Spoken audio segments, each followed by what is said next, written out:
Alright, this is John Cole with OKRaw.com to another exciting episode for you. And a beautiful January day here. Beautiful sun here. It's about 60 degrees. I might make it look a bit warmer, but man, with the sun beaming on you, it is just so nice out today. And I'm glad to be outside and encourage you guys to get outside more as much as it is the winter time. We need our outside connection time with nature. And as you guys can see on my beautiful greens behind me, all different kinds of greens coming in, man. I have so many greens this time of year, it's insane. Anyways, today's episode, we're gonna go ahead and answer your questions. I like to do this maybe monthly if I'm able to. Sometimes I get super busy, but I'm always glad to take some questions and answer them because unfortunately, I'm not available to take, to generally answer questions that people email me over different or message me over social media platforms. I've made it one of my, goals to try not to answer questions because I literally a full-time job and I barely could keep my life together as it is.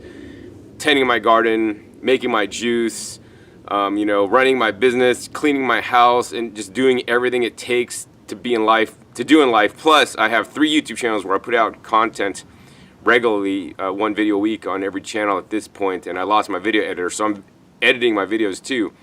So it's been extremely challenging to make it all happen, and I just can't do one extra thing, unfortunately. But if you do need to talk to me, there is a way I will answer your questions, and for just only $5 of that, I think I only get $4. You could talk to me for 10 minutes, and I'll call you anywhere in the United States. Put a link down below to my Fiverr campaign, and all the money that comes in, I do not keep, I do not cash out. That money basically goes back into the Fiverr community to help get my videos transcribed so that it'll make my content available to people that are, hearing impaired or that live in other countries. Once it is translated into English through closed captioning, then YouTube is able to translate it into other languages, fairly accurately. So I'm glad that I could, help make that happen. For your $5 if you want to talk to me. And although it does say garden coaching, I will talk about any subject that I am able to, although I generally don't do health coaching at this point due to legality reasons. And if you do have a medical condition, please see a licensed medical provider in your area or in your state, wherever you happen to live. And then the other thing is, if you do want a question to show up in a Q&A like this, check the link down below to my community tab. I will go through there and call and pull questions out of there to appear in next month's or next time's Q&A. So I guess let's just get started. First question is from Knob Smacker. What are your thoughts on sprouted legumes? You don't seem to ever mention them. Love you, John. Thanks. I think we need to eat more legumes, and I think many people into raw foods diet don't eat enough beans in general. Legumes are one of the few, sprouted legumes, and in that case, what I mean is things like lentils, are probably one of the most under-eaten foods. And so a lot of legumes or beans cannot be sprouted and eaten. They can be actually quite deadly, toxic, and poisonous. So make sure you are only sprouting the proper ones. Just the other night I had mung bean sprouts and lentil sprouts, also a very popular one to eat raw. There's not a whole lot of beans that could be sprouted and eaten raw. So in that case, then what I might recommend you do is sprout them, and if you're not all raw, then cook them. It's a sacrilege. Or actually what I'll be doing one of these days soon when I get some more time to experiment is I want to basically soak them, sprout them, cook them under a pressure cooker, and then I'm going to go ahead and ferment them. So Chef Ito at the Alak in Los Angeles, California has a raw restaurant, one of the best out there. He basically does this technique, and I was talking to him about it more to get more info on how he basically makes live beans, even though he, cooks his beans. He basically inoculates it and ferments it, which then builds on and creates, different probiotics and enzymes in the mixture, which is one of my goals. But once again, it's just one of those things on my list that I haven't gotten to yet. So I am a big advocate of diversifying your diet. Even if you have to include some foods that I like to say minimally heat processed, but I would always encourage you guys to make them as raw or as live or living as possible to ensure they include the enzymes. And of course, Cooking beans can break down toxins, but also, in addition, I feel strongly that fermentation also will break down additional toxins and or make nutrients more available and or make new nutrients that were not in there to begin with. So that's what I'm all about. All right, next question is eyes to see. The importance of water. Do you clean/purify or buy water? Using what Dr. Masu Emoto started in restructuring water. Do you practice this? I personally distill my water to purify 0 point water, then add minerals to some of it and restructure it using different methods like a blue bottle engraved using the sun to better the energy of water. Let's see here. So I agree that we need purified water. Hands down, there are too many chemicals in the water these days. Absolutely. My personal opinion on this is that we want to have a clean, pure water without containing any minerals. You know, in previous years I did think differently about this, but now my thoughts are pretty solid that we really want to, if we were just drinking water for hydration, we want a water without minerals, you know, and that's just pure H2O. The minerals that can be contained in water, you know, especially where I live, can be quite hard, and they, in my opinion, may contribute to calcification, which is not a good thing. We should be getting our minerals from our foods, not our water. I would rather take the filtered water that I filter and put it in my plants, which then the plants are the best water filters on earth because they basically absorb the minerals in the non-organic form, make them in organic form, put a right charge on them so that then we can absorb them. So even better than me drinking water, which actually I really don't like to do. I like to drink vegetable juices, especially green vegetable juices, green vegetables. I think they're a lot more beneficial, and of course, maybe I should start writing love on all my leaves of my vegetables, or at least on the stalks, so they feel some love too. But yes, I definitely agree that restructuring water can only be helpful. I don't think it could be harmful, and I would encourage you guys to do it. On, you know, the pitcher that I basically make, I do RO water, then I put that through the distiller to make sure I have a very pure water. Put that in a little, you know, glass with stainless steel spigot container that has written love on there to help restructure it. I think other restructuring techniques, such as using magnets, which I also do, can be helpful. And there's other restructuring devices that, you know, I frankly own, but I don't use on a regular basis, which would probably be a good thing. It couldn't hurt, right? I think adding minerals to water, I mean, if you're adding the right kind of minerals, if you are adding minerals, I would encourage you guys to look into using like some kind of humic or fulvic acid minerals, which is basically minerals from plants, not minerals that are mined from the earth, like adding salt to your water. And these are, once again, are all my personal opinions on this topic. The other thing I'll talk about is I think that it's also very important to add hydrogen to your water. And also you may want to look into heavy water and or light water, which is a whole nother topic that I'm not ready to discuss at this point. Next question is from Adriana Gerlita. What is your favorite crunchy food to have?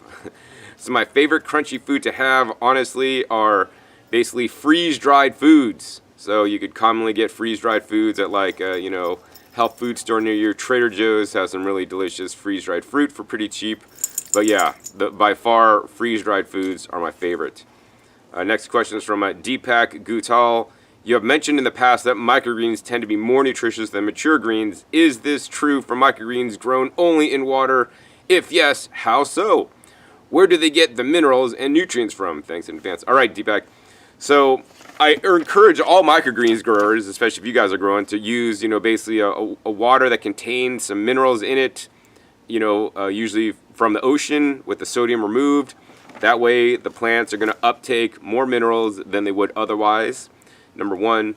And number two is, how do all the microgreens have nutrition in there when they're not sitting in soil, sitting for 30, 60, 90 days, literally pulling up, having root interaction with the microbes and the rock dust and all the different good soil nutrients I put in, and absorbing that into their little structures when they're only been growing maybe 7 to 10 days, maybe 2 weeks, maybe 3 weeks, depending on the kind of microgreen you're growing.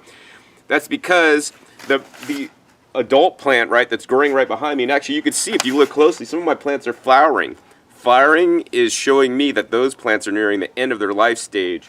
What's going to happen is those flowers will get pollinated, and the pollinated flowers will basically turn into little bean-like pods. And inside the bean-like pods will have little seeds, and those seeds are all the stored energy and all the stored nutrition that the root took up, that this plant took up in my garden with all the different trace minerals and all the different microbes and everything it needs to do to work effectively to basically make the healthiest seeds so its next generation of plants can thrive and survive. So I think that's a big area of microgreens that's not talked about. I try to talk about this a little bit by encouraging microgreens growers to select seeds that you get less per pound. So that means each seed would be heavier. If each seed is heavier, that means they have more stored nutrition inside each seed, which then can sprout and then turn into nutrition for little microgreens as they're growing, before they set roots, before they get their roots in the ground to absorb the minerals and have the soil root bacteria, micro, fungi interaction that they should. So I hope that explains that for you.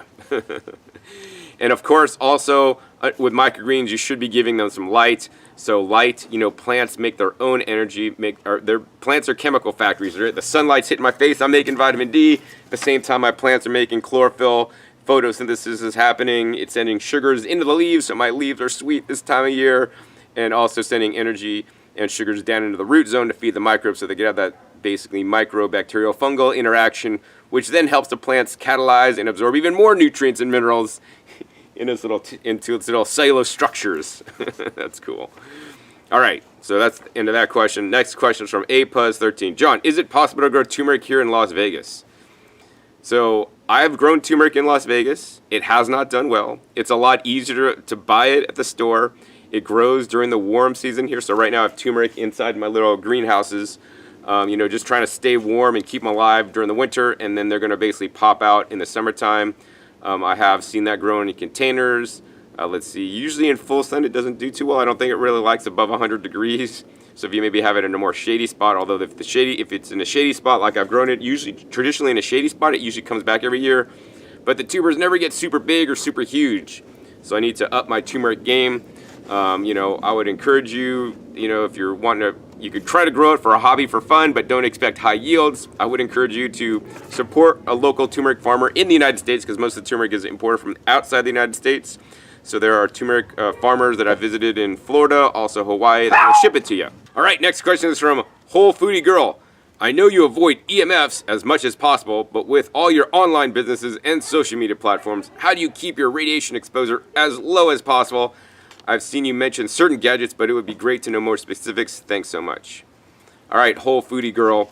So number one thing I do to basically minimize my exposure of EMFs is basically in my home, I have zero Wi-Fi turned on, right? I have 100% wired connections to all my computers, my laptop, and everything. And sometimes it's a pain to run, basically Ethernet cables down the hallway and all this kind of stuff. But that's what what I need to do, right? And of course, when I travel, then I just get a little bit of, EMF from Wi-Fi if the hotel has it or wherever I am, and that's just kind of what it is. My goal is to minimize my exposure at all costs. Basically, my cell phone is always in airplane mode, except if it's in an extreme emergency. I never use cell service. And I don't encourage you to use cell service. I think cell service is at least 10 times or 100 times worse than Wi-Fi. That being said, I would not encourage any of my viewers to use Wi-Fi or cell service to have a wired connection. And there's even devices that you could get for your cell phone, depending on what cell phone make and model you have. So you could plug in an Ethernet connection into it. So then you could actually have internet on your phone when you're at home without having Wi-Fi on.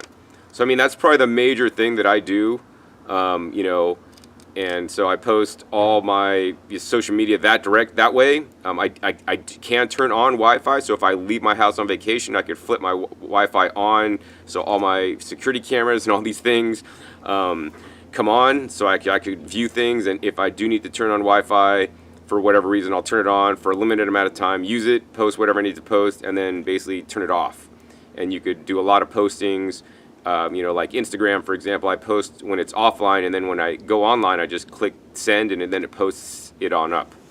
Also, too, in many cases, if I'm waiting in line at supermarkets or waiting for something somewhere, they often have Wi-Fi, so then I'll do my Instagram post there. If I'm traveling, then I have a lot more Wi-Fi access. It's easier to post and keep up to my Instagram, because I try to post Instagram once a day. Check the link down below for that. And you should follow me. I try to post once a day on what I'm eating, what I'm growing, and all the kind of cool stuff, so that I can inspire you. And then in addition, yeah, I mean, and then YouTube uploading is all through wired access, unless I'm at a hotel, then it's wireless, and then I generally do that overnight when I'm away from the computer. So, yeah. Next question is from, and then I don't never put the laptop on my lap either, very important, and I also have a grounding mat, which may or may not be helpful. When I'm always at the computer, my hands are grounded, very important. And then, of course, I have like little device thing, Q-links, and all these different, things I wear and different things in my house, which, they say helps. But, and then also I have EMF protective clothing, including hats and underwear. Present time, also like some of the bed sheets that I sleep with also are protective, as well as my house. I've put up some shielding in my house as well. So, just depends on how far you want to take it. Top thermite. What are the best fruits and vegetables to grow in Houston, Texas? Also, what would be the easiest? All right, so I don't live in Houston, Texas. I've been there a lot, and my ex-girlfriend's parents live in Katy, and I planted part of their garden there, and I've seen traditionally what does well without any care, basically, because they don't really care for it anymore. If I remember, I'll post links down below, or check my Growing Your Greens channel and just search that channel for Houston. And you'll find a lot of videos I've made in Houston. I would recommend a few places. JRN Nursery. I did make some videos at JRN Nursery with my top picks for Houston. As long as you can keep them alive through the winter when it gets a little bit cold, they'll live in the summertime easily. So Asian vegetables, I would not grow standard vegetables unless it's in the off season, like right now in the wintertime. And then for fruit trees, I visited places that have fruit trees. I would encourage you to check out urbanharvest.org.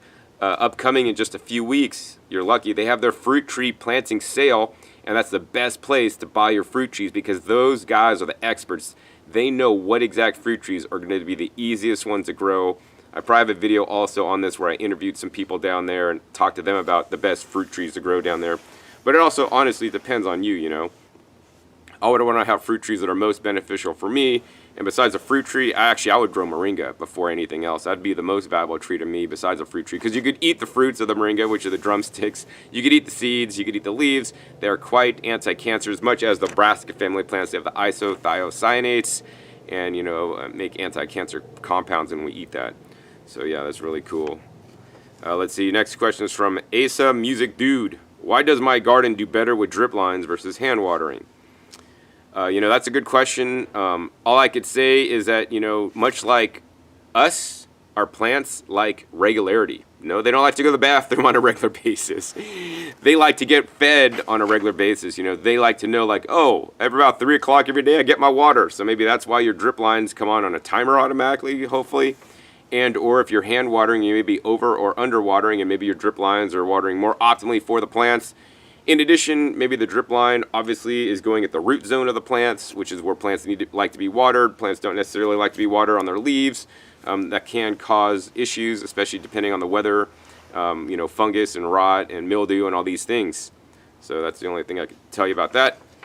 Next question is from Carol S. How can I grow microgreens in a van when traveling without spilling them? What kind of containers would be good for growing that takes little space with no spillage? I would like to grow some for myself while living in my van. Any ideas? All right, Carol, so microgreens or sprouts. Sprouts can be grown in a mason jar. I did just talk to a truck driver the other day, 18 rig, and I recommended the Sprout-A-Mo Easy Sprout, which that's what you want to grow sprouts. It's like a little cup, and you could just have a rack for those and have like 10 of those going, so you could have little sprouts. But that's different than microgreens. Microgreens are the next stage, honestly. I think to keep it simple, I would recommend actually sprouting over microgreens for growing in the van life. You could grow microgreens, but it may need more lighting, and we'll be able to take more space. Other than that, I would use standard 10 by 10 trays and have one with holes and then another one without holes underneath. And you're using basically bottom watering, so that's like the 10 by 10 tray, and just have like a rack to do all that. And you can only water when you need to. You don't need to water like all the time, so water's not like constantly sitting in there. And then the other thing that you might want to look into that I have, but I haven't not tested, and I hope to make a video on my gardening channel really soon. It's actually the Orta Seed Starter or Seed Grower. It's Orta Seed Starter. Just Google that. You'll find them. OrtaKitchenGarden.com, I believe.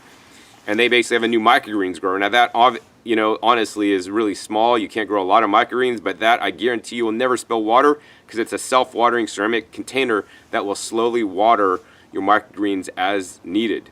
The thing about that is I wish they just had a large version.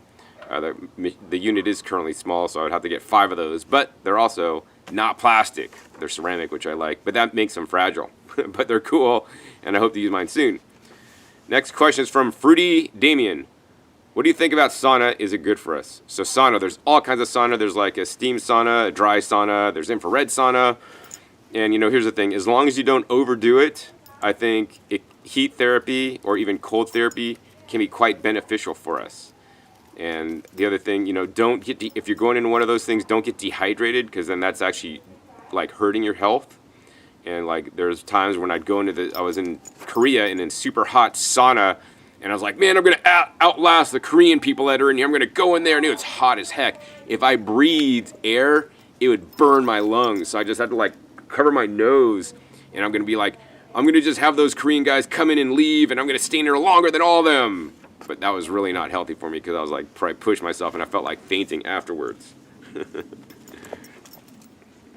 All right. Next question is from LNB. John, why do you only get organic bananas? I thought that because they're thick skin and not being on the Dirty Dozen list, it would be okay if conventional. Can you enlighten me? Yes, Ellen.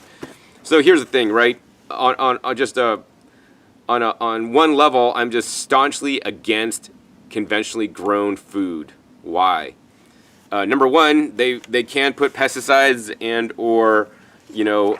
use chemical fertilizers on it, which in my opinion imbalances food and adds toxins to food. Number one. Number two, it destroys the soil microbiome, and it basically will make soils infertile. So this is really not doing good for the planet, although it may be good for your pocketbook because you're going to save a little bit of money. I mean, I think the difference between organic and non-organic bananas could be, I don't know, 30 cents to 50 cents a pound, depending on where you live. But, organic is definitely a better way. That being said, I'm not a big fan of banana monocultures and how bananas are grown in society or how they're produced. They're literally like in South America, just like basically have nothing but banana plantations. That although they can be organic, they could still spray certain chemicals or natural pesticides and things on the organic bananas. Plus, it's a monoculture; it's not grown how it should be, and in general, unless it's fair trade, workers are not being treated well. So organic fair trade bananas are what I would recommend. I'm not a big fan of bananas overall in general because I believe while they are a very high calorie food, they're very low nutrient food. So if you don't have a lot of money and you're just trying to get your calories on a raw foods diet, that may be a good option. I personally would buy a cheaper food that would cost less money, that actually have more nutrition, but it's not a fruit. It would be a root vegetable known as carrots. I do want to have a video one of these days why I would drink a carrot juice instead of eat a banana. But John, carrot juice, it's processed, man. You have to run it through your juicer, and it doesn't have the fiber. Well, it doesn't have about half the fiber, but it also has a lot of things that bananas don't have. So stay tuned for an upcoming episode on that because I really want to do that one. Those are some of the points. Some of the other points are that, bananas, if they're conventional, even though they have a thick skin, they are sprayed. And you can look at the banana boxes on this because I have many times sprayed with thymobenzol and other fungicides actually on the bananas. Organic bananas cannot be sprayed, and this is post-harvest. So when you're touching the bananas, you're likely getting some of those fungicides on you. I try to minimize my, exposure to any kind of fungicides. In addition, bananas, conventional or organic, that are imported are generally gassed or ethylene gassed to ripen up, which means their flavors pretty much suck because they're ripened fast, they're picked too early, they're picked too green, they never really fully ripen and get their full sweetness and or flavor. Plus, I'm not a fan of the Cavendish variety of banana, which is the common variety that's grown that hope maybe will succumb to disease one of these days, because it's a poor tasting quality banana, but it's grown for industrial purposes because it handles shipping and transport and grows well under big monoculture. And it doesn't have problems with certain diseases, although other ones it may be, it can't get. All right. And let's see here. And then the other thing is, I just got a shipment of bananas from Miami Fruit from Miami. And, those bananas I appreciate because they're actually like a name variety.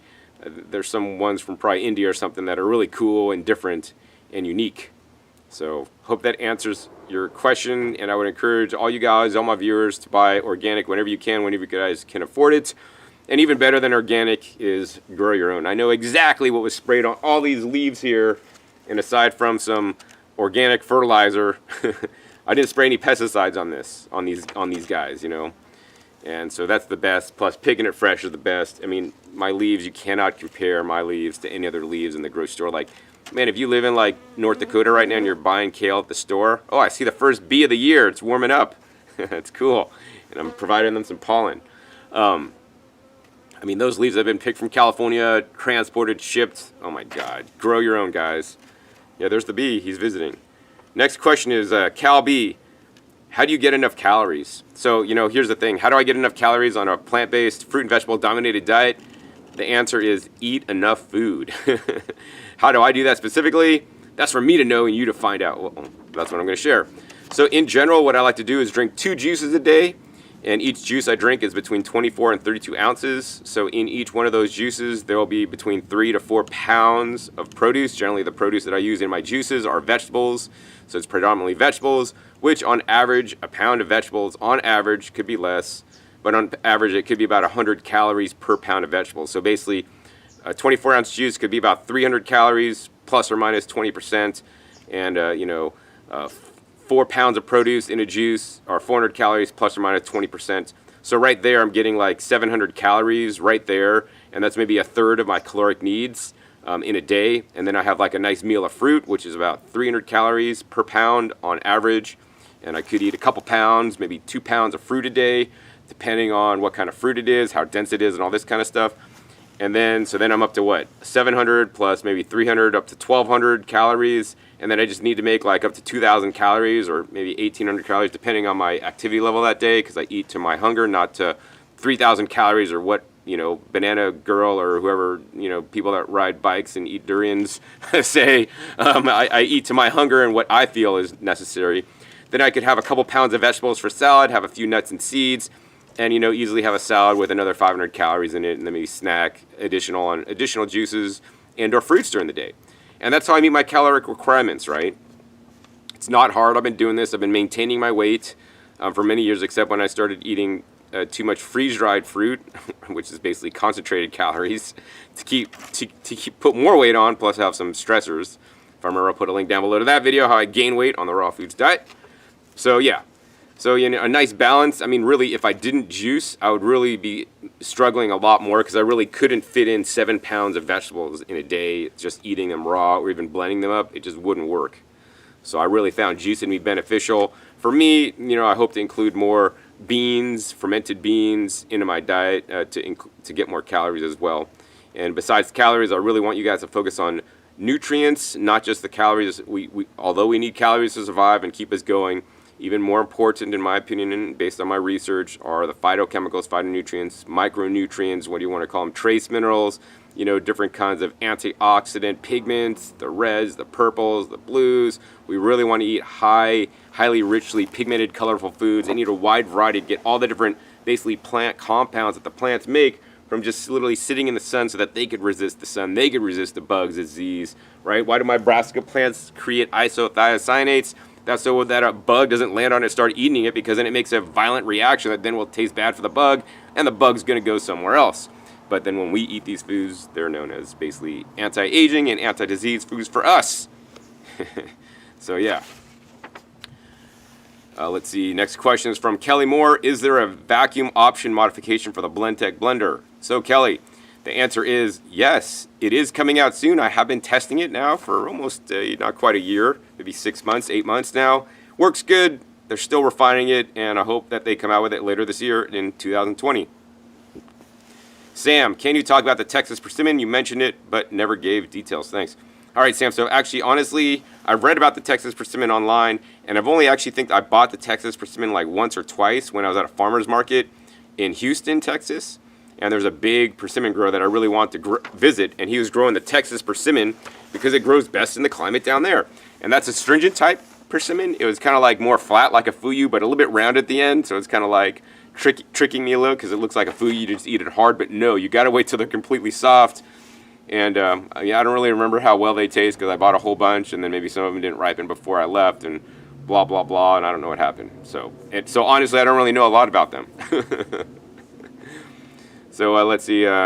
Next question is from Cogito Ergo Sum. It says something, I don't know how it starts, but it depends on the fruit or vegetable. Some are more nutritious when cooked, like tomato. Here's an article I recommend. Would like your input on this, John. All right.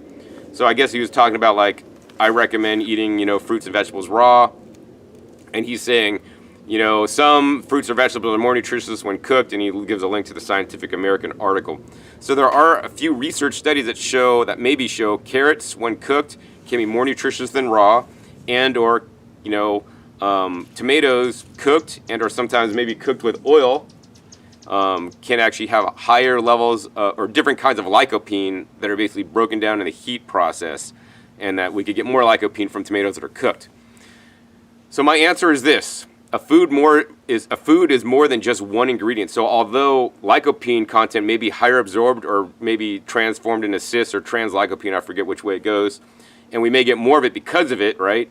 The fact of the matter is most Americans, number one, don't eat enough tomatoes in general. When I have tomatoes, I'll have a pound or two tomatoes in one sitting in one meal.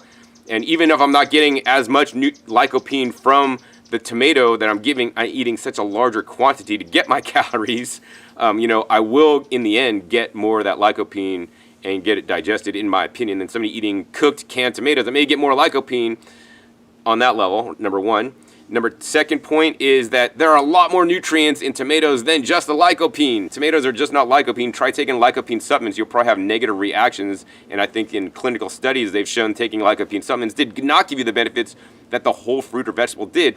Part of the reason for the whole fruit or vegetable benefits, in my opinion, are number one, a lot of the other different nutrients in there, that can be affected, like the antioxidant vitamins are definitely affected by cooking. They are reduced significantly, right? You can basically deform proteins when heating at high temperature. You can create toxins when you're cooking at high temperatures from different produce items.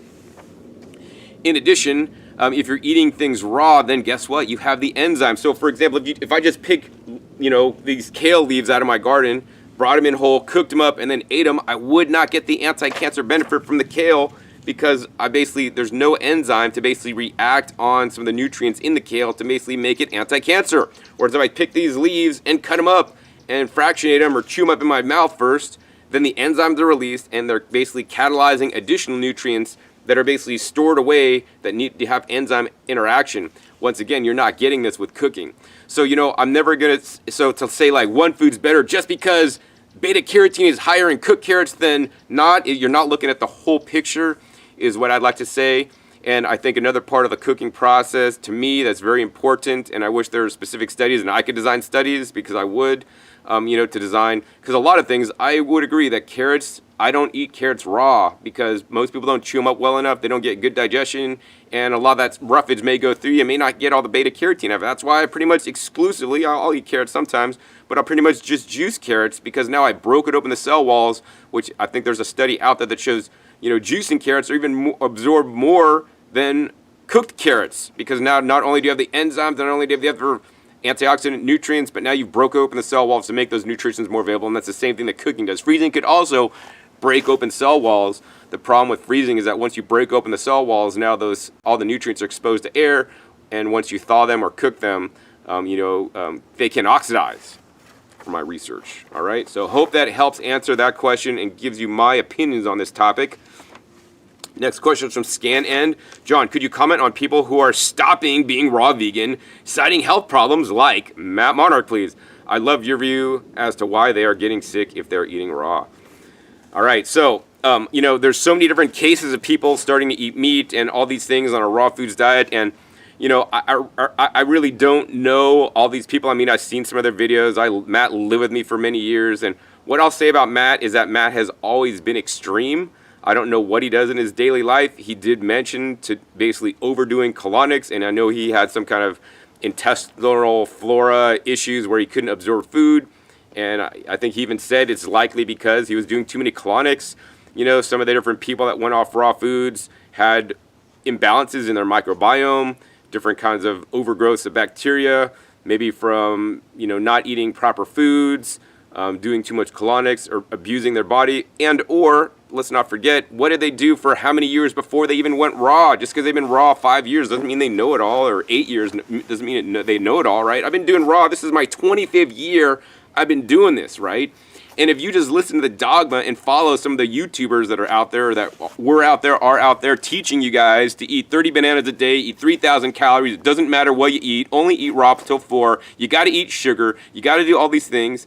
In my opinion, you are setting yourself up for failure, man. You guys got to use your freaking brains and think about these things. What makes the most sense to you, right? And not follow people blindly. Even me. Don't even follow my stuff blindly. What I teach, I guarantee it works for me. I show you guys my blood tests. I'm going to do another blood test episode with Dr. Rick here pretty soon, sharing my latest blood tests that are even better than ever, right? And here's the thing, like, I'm not just like eating dogmatically, right? I am constantly in ever-ending research. And yes, it takes a lot of time. I share this with you guys. So if you guys don't want to do the research, follow what I do and try to implement some of the things I do and see how it works for you. Maybe it'll work, maybe it won't work, right? But it's worked for me, and not to say that it's going to work for everybody, because maybe some people, some cultures, depending on your genes and where you're from, some people may never get not used to eating meat, and maybe some people just crave it, and maybe some people need it. So actually, I'll be one of the raw foodist vegans. I shouldn't even like the word vegan. I like to say I'm plant-based. That I'll tell you, man, you guys want to eat lots of vegetables. Vegetables and fruits, nuts and seeds, and plant foods as much as you possibly can. You know, I eat like 100% of these things and 0 animal products. But if you got to eat animal products, you know, I'm not going to say they're the worst for you. Definitely, they've shown that they increase cancer growth. There's foreign proteins in there. There's so many bad things about the meat. But here's the thing. They've also shown in studies that if you eat the majority of fruits and vegetables and other plant foods and eat small amounts, less than 10% of your calories, better yet, to be 5% of your calories of animal products, right?